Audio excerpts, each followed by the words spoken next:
जिस उपदेश से राम जी को राजकुमार भगवान राम बने, वो उपदेश आप सुन रहे हैं। कितना ऊंचा ग्रंथ है। इसको वाल्मीकि रामायण भी बोलते, योग वशिष्ठ महारामायण भी बोलते। राम तीर्थ ने इसी का बार बार अध्ययन किया था। ये आप भी शांत हो जाएंगे परमात्मा में, और दूसरों को भी शांति देने की क्षमता देने वाला ये सदग्रंथ है। इसको वेदांत का सिद्धांत ग्रंथ बोलते हैं।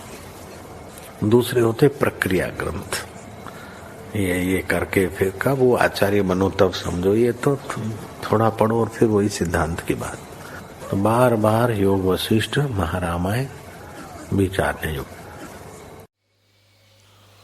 ओम श्री सद्गुरु परमात्मा ने नमः। श्री वशिष्ठ जी बोले, हे रामचंद्र जी, आत्मसत्ता सदा अनुभव और उदय रूप है, पर अज्ञानी जीव उसको नहीं जानता। जब तक अविद्या नहीं जानी जाती तब तक फुर्ती है, और जब जानी तब जानता है कि कहाँ गई, इससे भ्रम सिद्ध ही है। बड़ा आश्चर्य है कि माया ने संसार चक्र बांध रखा है, और सत्य की नाई है पर असत्य है। बुद्धिमानों को भी यह नाश कर छोड़ती है, तो और जीवों का क्या कहना है। निरंतर अभेद रूप आत्मा में अविद्या भेद कल्पना कोई नहीं। जिस पुरुष ने संसार माया को ज्यों का त्यों जाना है, वही पुरुषोत्तम है। हे रामचंद्र जी, जब तक तुम स्वरूप में न जागो तब तक मेरे वचन में आसक्त बुद्धि करो और निश्चय धारो कि यह संसार नाश रूप है और है नहीं। जो कुछ दृश्य जगत भासता है वह मन का मनन असत रूप है। जिसको यह निश्चय हुआ है वही पुरुष मोक्ष भागी है।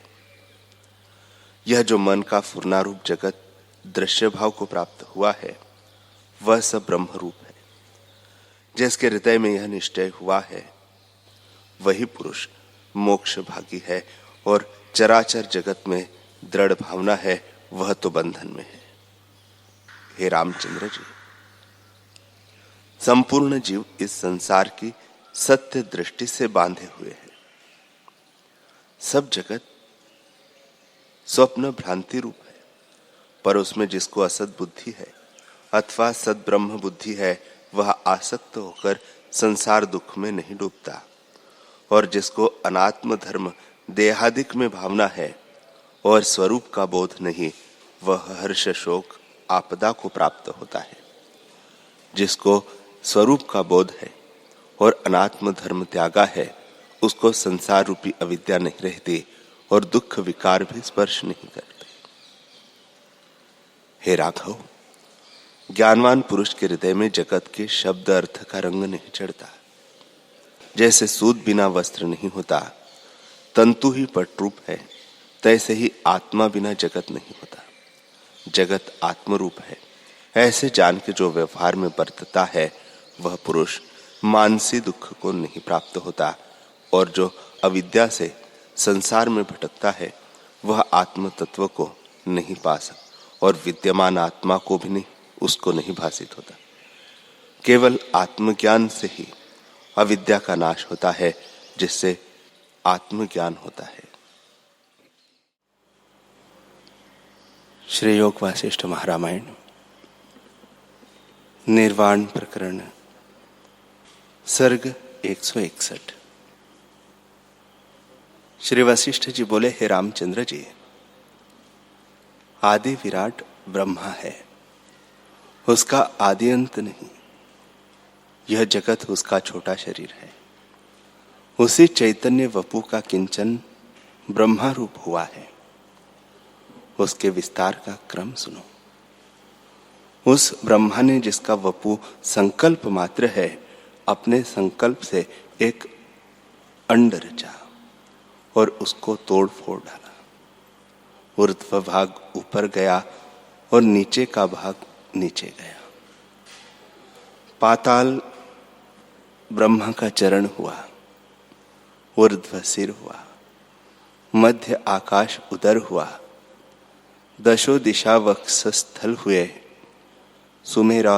सुमेरु आदि पर्वत, मांस, पृथ्वी, समुद्र और सब नदियां, नाड़ी, जल, रुधिर, प्राण, अपान वायु, पवन, हिमालय पर्वत, कफ, सब तेज, पित्त, चंद्रमा और सूर्य नेत्र, तारांगण स्थूल लार है। लार प्राण के बल से निकलती है। जैसे तारा चक्र को पवन फेरता है, ऊर्ध्वलोक उसकी शिखा है। मनुष्य, पशु और पक्षी रोम है। सब भूतों की चेष्टा उसका व्यवहार है। पर्वत उसकी अस्थि, ब्रह्मलोक उसका मुख और सब जगत उस विराट का वपु है। राम जी बोले, हे भगवान, यह जो आपने संकल्प रूप ब्रह्मा और जगत उसका वपु कहा, उसे मैं जानता हूं, परंतु यह जगत तो उसी का शरीर हुआ। फिर ब्रह्मलोक में ब्रह्मा कैसे बैठता है और अपने शरीर में भिन्न होकर कैसे स्थित होता है? श्री वशिष्ठ जी बोले, हे रामचंद्र जी, इसमें क्या आश्चर्य है? जो तुम ध्यान लगाकर बैठो और अपनी मूर्ति अपने हृदय में रचकर स्थित हो तो बन जाए। जैसे मनुष्य को स्वप्न आता है और उसमें जगत भासित होता है, सब अपना स्वरूप है, परंतु अपनी मूर्ति रखकर और को देखता है। वैसे ही ब्रह्मा एक शरीर ब्रह्मलोक में भी होता है, वैसे ही ब्रह्मा का एक शरीर ब्रह्मलोक में भी होता है। ब्रह्मा और जीव में इतना भेद है कि जीव भी अपनी स्वप्न सृष्टि का विराट है, परंतु उसको प्रमाद से नहीं भासित होती, और ब्रह्मा सदा अप्रमादी है, उसको सब जगत अपना शरीर भासित होता है। हे रामचंद्र जी, देवता, सिद्ध, ऋषीश्वर और विद्याधर उस विराट पुरुष की ग्रीवा में स्थित है। भूत, प्रेत, पिशाच सब उस विराट पुरुष के मल से उपजे है और कीट किनाई उदर में स्थित है। सब स्थावर जंगम जगत संकल्प से रचा हुआ विराट में स्थित है, सब उसी के अंग है। जो जगत है सो विराट भी है, और जगत नहीं तो विराट भी नहीं। जगत, ब्रह्म और विराट तीनों पर्याय है। उससे संपूर्ण जगत विराट का शरीर है। निराकार क्या और आकार क्या, सब भीतर बाहर विराट का शरीर है। जैसे भीतर बाहर आकाश में भेद नहीं, वैसे ही विराट आत्मा में भेद नहीं। जैसे पवन के चलने और ठहरने में भेद नहीं, वैसे ही विराट और आत्मा में भेद नहीं। जैसे चलना और ठहरना दोनों पवन के रूप है, वैसे ही साकार निराकार सब विराट का शरीर है। हे रामचंद्र जी, इस प्रकार जगत हुआ है सो कुछ उपजा नहीं, संकल्प से उपजे की नहीं भासित होता है। जैसे सूर्य की किरणों में जल नहीं है और हुए कि नहीं लगता है, वैसे ही ब्रह्म सत्ता में जगत उपजे कि नहीं जान पड़ता है, पर उपजा नहीं, केवल अपने आप में स्थित है। वह शिला की नहीं स्थित है, अर्थात तुम्हारा संकल्प, विकल्प और चैतन्य रूप चैत्य से रहित चिन्मात्र स्वरूप है। ऐसे कलना को त्याग कर अपने स्वभाव में स्थित हो जाओ। श्री वशिष्ठ जी बोले, हे रामचंद्र जी, प्रथम प्रलय का प्रसंग सुनो। मैं ब्रह्मपुरी में ब्रह्मा के पास बैठा था।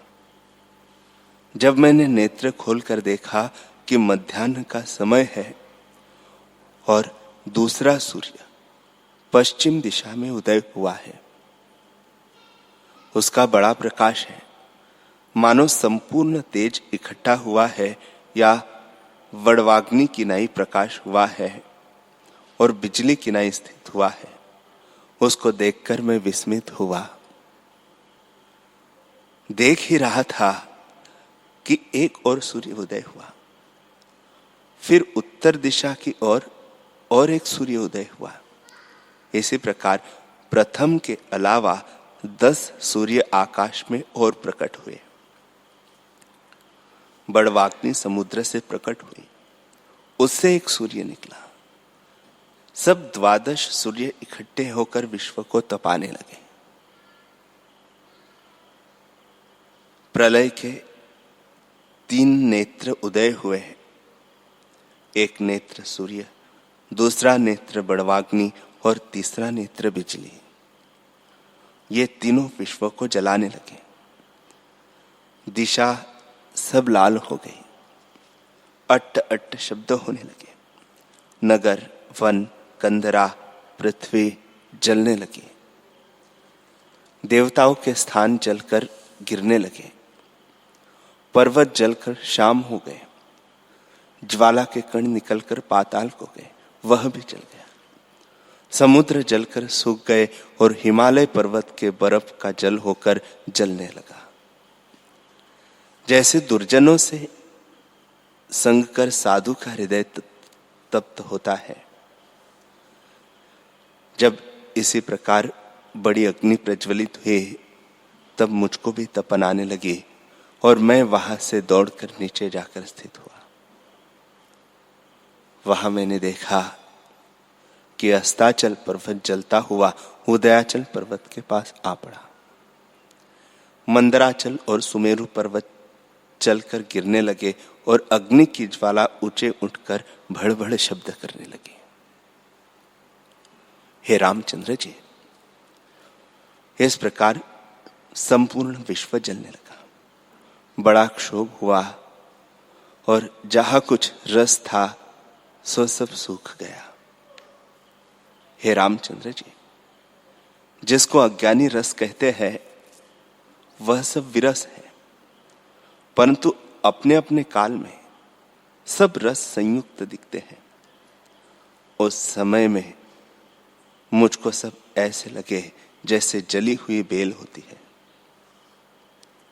हे रामचंद्र जी, इस प्रकार मैंने सब विश्व जलता देखा, परंतु ज्ञान से जिसका अज्ञान नष्ट हुआ था वह सुखी दिखता था और सब अग्नि में जलते देख पड़ते थे और बड़े भयानक शब्द होते थे।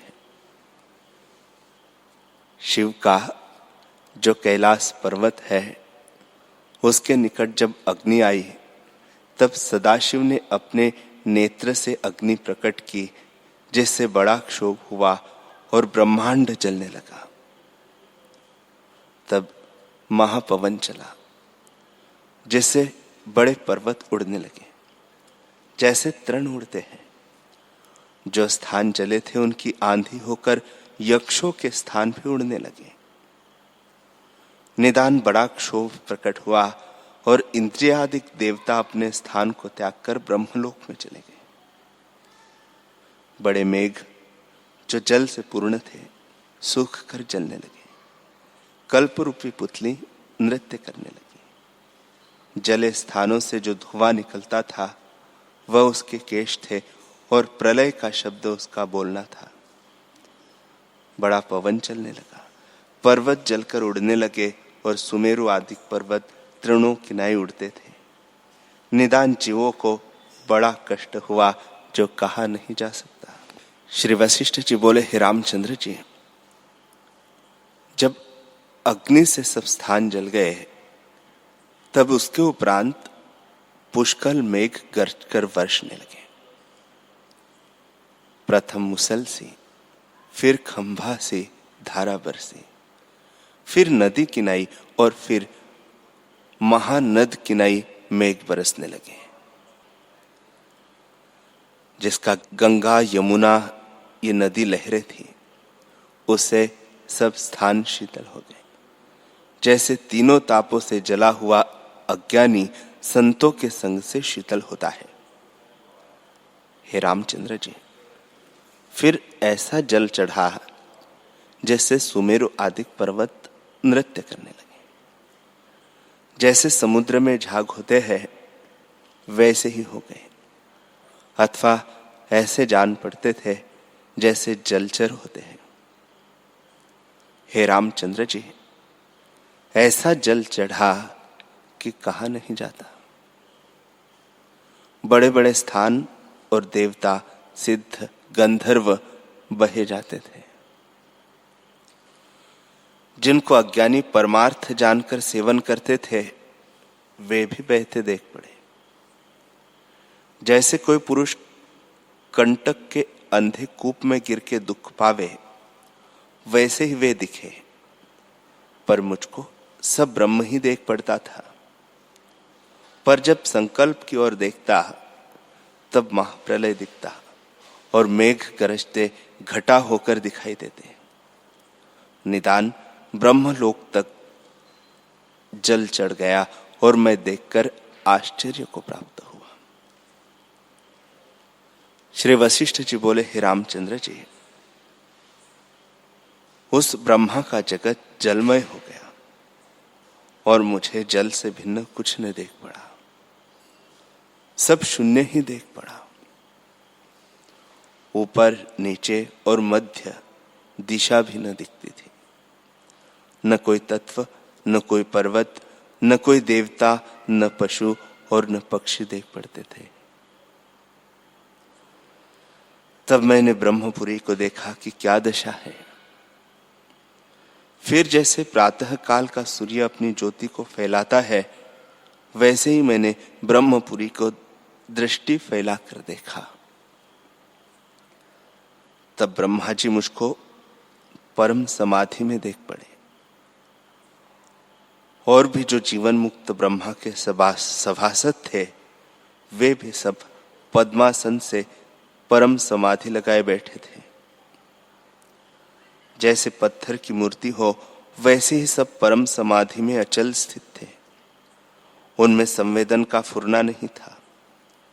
चारों वेद मूर्ति धारण किए और बृहस्पति, वरुण, कुबेर, इंद्र, यम, चंद्रमा, अग्नि, देवता इत्यादि ऋषिश्वर, मुनीश्वर आदि सब जीवन मुक्तों को मैंने ध्यान में स्थित देखा। 12 सूर्य भी जो विश्व को तपाते थे वे पद्मासन लगाकर समाधि में स्थित थे।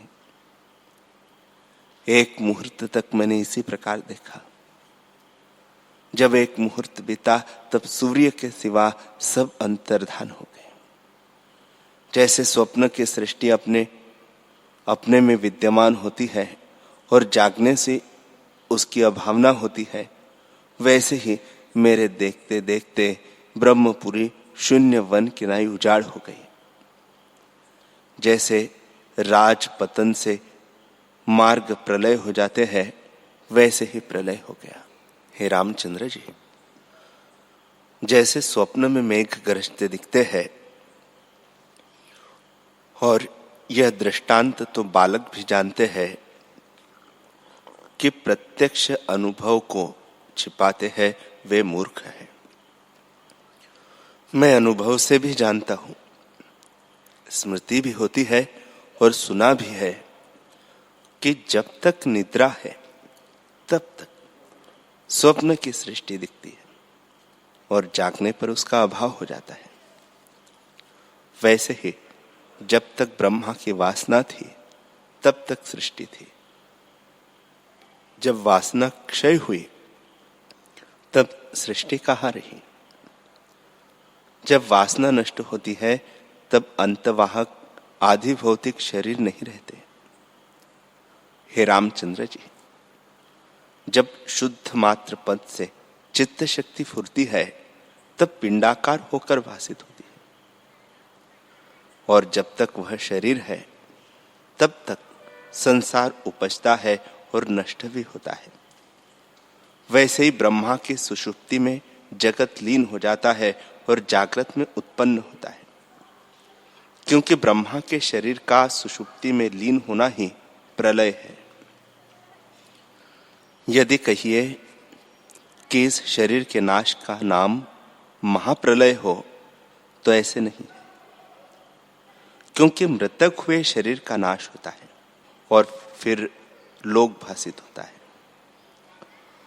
और जो कहिए कि जैसे वह परलोक ब्रह्मात्र है, वैसे ही यह भी ब्रह्मात्र है, इसी का नाम महाप्रलय है, तो यह भी ठीक नहीं है। क्योंकि श्रुति, स्मृति और पुराण सब कहते हैं कि महाप्रलय में कुछ नहीं रहता, केवल आत्मसत्ता ही रहती है।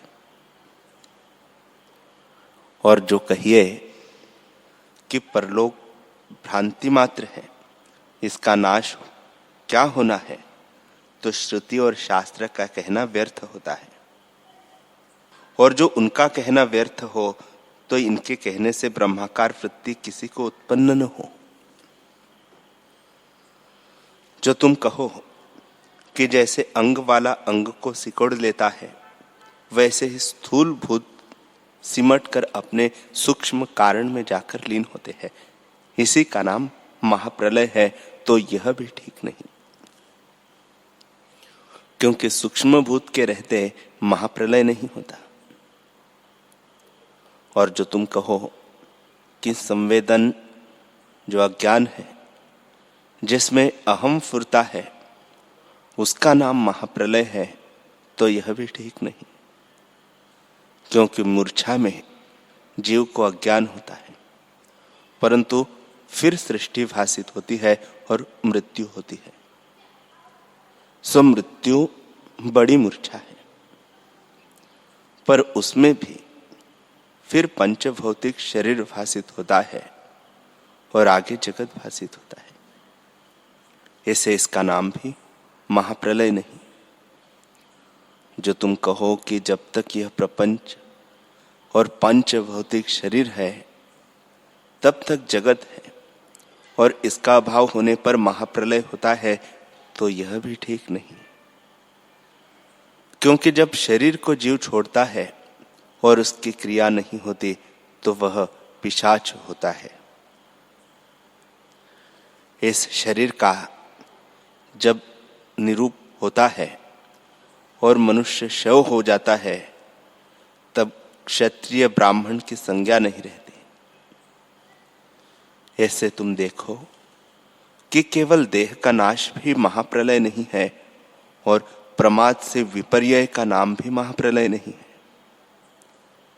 महाप्रलय उसको कहते हैं जिसमें सबका अभाव हो जाए, और सबका अभाव तब होता है जब वासना का क्षय हो जाता है। इसलिए वासना के क्षय को ज्ञानी लोग निर्वाण कहते हैं। जैसे जब तक निद्रा है, तब तक स्वप्न का जगत दिखता है और जागृत में स्वप्न के जगत का अभाव हो जाता है, वैसे ही जब तक वासना है, तब तक जगत है। जब वासना का क्षय होता है, तब जगत का अभाव हो जाता है। हे रामचंद्र जी, वासना भी फुर्ती नहीं, आभास मात्र है। जो तुम कहो कि भासता क्यों है, तो जो कुछ भासित होता है, वह वही अपने भाव में आप ही स्थित है। हे रामचंद्र जी, उत्थान होने का नाम बंधन है और उत्थान के मिटने का नाम मोक्ष है। हे राघव, नेत्र के खोलने और मुनने में भी कुछ यत्न है, पर मुक्त होने में कुछ यत्न नहीं। जब वृत्ति बहिर्मुख हुई तो बंधन हुआ, और वृत्ति अंतर्मुख हुई तो मुक्त हुआ। इसमें क्या यत्न है? इसलिए सुषुप्त किनाई निर्वासनिक हो जाओ। जब अहम संवेदन फुरता है, तब मिथ्या जगत सत्य भासित होता है। आगे तुम्हारी जो इच्छा हो सो करो, पर जब अहम उत्थान से रहित होंगे, तब निर्वाण पद को प्राप्त होगे। जहां 1 और 2 कोई कल्पना नहीं, उस परम शांत निर्विकल्प पद को प्राप्त होंगे। श्री वशिष्ठ जी बोले, हे रामचंद्र जी, निदान वे ब्रह्मा जी अंतर्धान हो गए, जैसे तेल बिना दीपक बुझ जाता है। ब्रह्मा जी जब ब्रह्मपद में निर्वाण हुए और 12 सूर्य फिर ब्रह्मपुरी को जलाने लगे और संपूर्ण ब्रह्मपुरी जल गई, तब वे सूर्य भी ब्रह्मा किनाई पद्मासन लगाकर स्थित हुए। जैसे तेल बिना दीपक का निर्वाण होता है, वैसे ही सूर्य भी निर्वाण को प्राप्त हो गए। हे रामचंद्र जी, जब 12 सूर्य निर्वाण हो गए, तब समुद्र उमड़े और उन्होंने ब्रह्मपुरी को ढक लिया। जैसे रात्रि में अंधकार नगर को ढक लेता है, वैसे ही ब्रह्मपुरी को उन्होंने आच्छादित किया। बड़े तरंग उछले और पुष्कर मेघ भी तरंगों से छेदे गए और जल रूप हो गए। हे रामचंद्र जी, तब एक पुरुष आकाश से निकला मुझको देख पड़ा, जो महाभयानक श्याम वर्ण उग्र आकार था। उसने सबको ढक लिया। वह कृष्ण मूर्ति ऐसा था मानो कल्प पर्यंत की रात इकट्ठी होकर उसके रूप में स्थित हुई हो। उसके मुख से ज्वाला निकलती थी। उसके शरीर में बड़ा प्रकाश था, मानो कोटि सूर्य हो या बिजली का प्रकाश इकट्ठा हुआ हो। उसके 5 मुख थे, 10 भुजाएं थी और 3 नेत्र थे, मानो तीनों सूर्य चमक रहे थे। उसके हाथ में त्रिशूल था और आकाश किनाई उसकी मूर्ति थी। जैसे क्षीर समुद्र के मथने को भुजा बड़ी करके विष्णु जी ने शरीर धारण किया था और क्षीर समुद्र को शुद्ध किया था, वैसे ही नासिका की सांस से वह समुद्र को क्षुब्ध कर रहा था। जैसे आकाश का बड़ा आकार है, वैसे ही स्वरूप उसने धारण किया, मानो प्रलय काल के समुद्र मूर्ति धर के स्थित हुए हो, अथवा मानो सब अहंकार की समष्टि वह था, अथवा महाप्रलय की बड़वाग्नि की मूर्ति स्थित था, या प्रलय काल में मेघ मूर्ति धर के स्थित हुए थे। हे राघव, मैंने जाना कि यह महारुद्र है, क्योंकि इनके हाथ में त्रिशूल है, 3 नेत्र और 5 मुख है। यह जानकर मैंने उन्हें प्रणाम किया।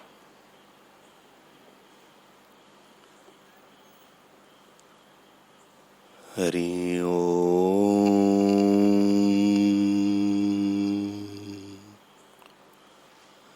हरि ओम।